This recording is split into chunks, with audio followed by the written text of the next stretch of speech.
Praise the lord. దేవుడు సెలవిచ్చిన మాట ఏదనగా, నా జనులను ఓదార్చుడి, ఓదార్చుడి, యెరూషలేముతో ప్రేమగా మాటలాడుడి. ఆమె యుద్ధకాలము సమాప్తమయ్యెను, ఆమె దోష రుణము తీర్చబడెను. యెహోవా చేతి వలన ఆమె తన సమస్త పాపముల నిమిత్తము రెండెంతలు పొందెనను సమాచారము ఆమెకు ప్రకటించుడి. ఆలకించుడి, అడవిలో ఒకడు ప్రకటించుచున్నాడు. ఎట్లనగా, అరణ్యంలో యెహోవాకు మార్గము సిద్ధపరచుడి, ఎడారిలో మా దేవుని రాజమార్గము సరళము చేయుడి. ప్రతి లోయను ఎత్తు చేయవలెను, ప్రతి పర్వతమును ప్రతి కొండను అణచవలెను. వంకరవి చక్కగాను, కరుకైనవి సమముగాను ఉండవలెను. యెహోవా మహిమ బయలుపరచబడును, ఒకడును తప్పకుండా సర్వశరీరులు దాని చూచెదరు. ఈలాగు జరుగునని యెహోవా సెలవిచ్చియున్నాడు. ఆలకించుడి, ప్రకటించుమని ఒకడు ఆజ్ఞ ఇచ్చుచున్నాడు. నేనేమి ప్రకటింతునని మరి ఒకడు అడుగుచున్నాడు. సర్వశరీరులు గడ్డి అయి ఉన్నారు, వారి అందమంతయు అడవి పువ్వు వలె ఉన్నది. యెహోవా తన శ్వాసము దాని మీద ఊదగా గడ్డి ఎండును, పువ్వు వాడును.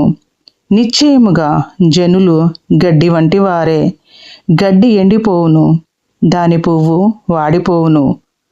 మన దేవుని వాక్యము నిత్యము నిలుచును. సియోను సువార్త ప్రకటించుచున్నదానా, ఉన్నత పర్వతము ఎక్కుము. యెరూషలేము సువార్త ప్రకటించుచున్నదానా, బలముగా ప్రకటించుము, భయపడక ప్రకటింపుమి. ఇదిగో మీ దేవుడు అని యూదా పట్టణములకు ప్రకటించుము.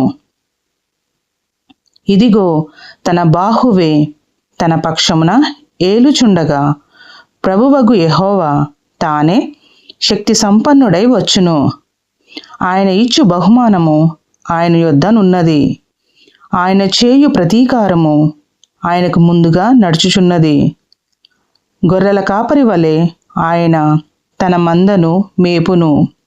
తన బాహువుతో గొర్రెపిల్లలను కూర్చి రొమ్మున ఆనించుకుని మోయును.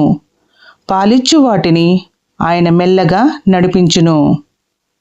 తన పుడిసిటిలో జలములు కొలిచినవాడెవడు? జేనతో ఆకాశముల కొల చూచినవాడెవడు? భూమిలోని మన్ను కొలపాత్రలో ఉంచినవాడెవడు? త్రాసులో పర్వతములను తూచినవాడెవడు? తూనిక చేత కొండలను తూచినవాడెవడు? యెహోవా ఆత్మకు నేర్పినవాడెవడు? ఆయనకు మంత్రి అయి ఆయనకు బోధపరిచినవాడెవడు? ఎవని యొద్ద ఆయన ఆలోచన అడిగెను? ఆయనకు వివేకము కలుగచేసిన వాడెవడు? న్యాయ మార్గమును గూర్చి ఆయనకు నేర్పినవాడెవడు? ఆయనకు జ్ఞానమును అభ్యసింపచేసిన వాడెవడు? ఆయనకు బుద్ధి మార్గము బోధించిన వాడెవడు? జనములు చేద నుండి జారు బిందువుల వంటివి, జనులు త్రాసు మీది ధూళి వంటి వారు. ద్వీపములు గాలికి ఎగురు సూక్ష్మ రేణువుల వలె నున్నవి. సమిధలకు లెబానోను చాలకపోవును, దహనబలికి దాని పశువులు చాలవు. ఆయన దృష్టికి సమస్త జనములు లేనట్టుగానే ఉండును. ఆయన దృష్టికి అవి అభావముగాను శూన్యముగాను ఎంచబడును. కావున మీరు ఎవనితో దేవుని పోల్చుదురు? ఏ రూపమును ఆయనకు సాటి చేయగలరు? విగ్రహమును చూడగా శిల్పి దానిని పోతపోయిను, కంసాలి దానిని బంగారు రేకులతో పొదుగును, దానికి వెండి గొలుసులు చేయును. విలువగల దానిని అర్పింపజాలని నీరసుడు పుచ్చని మ్రాను ఏర్పరచుకొనును. కదలని విగ్రహమును స్థాపించుటకు నేర్పుగల పని వాని వెదకి పిలుచుకొనును. మీకు తెలియదా? మీరు వినలేదా? మొదటి నుండి ఎవరునూ మీతో చెప్పలేదా? భూమిని స్థాపించుటను బట్టి మీరు దాని గ్రహింపలేదా? ఆయన భూమండలము మీద ఆసీనుడై ఉన్నాడు. దాని నివాసులు మిడతల వలె కనబడుచున్నారు. ఒకడు తెరను విప్పినట్లు ఆయన ఆకాశ వైశాల్యమును వ్యాపింపచేయును. ఒకడు గుడారము వేసినట్లు ఆయన దానిని నివాస స్థలముగా ఏర్పరచెను. రాజులను ఆయన లేకుండా చేయును. భూమి యొక్క న్యాయాధిపతులను మాయాస్వరూపులుగా చేయును.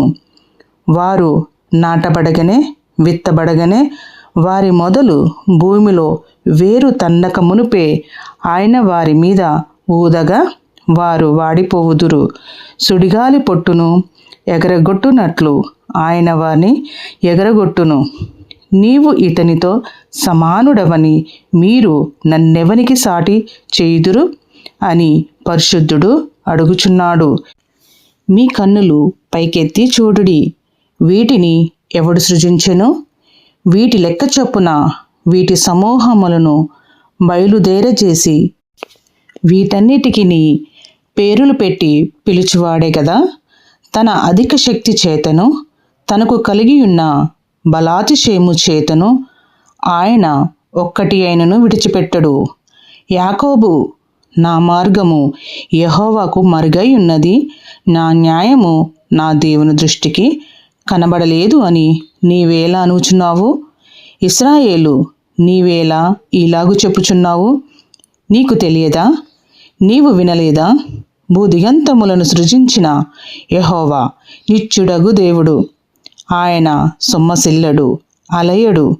ఆయన జ్ఞానమును శోధించుట అసాధ్యము.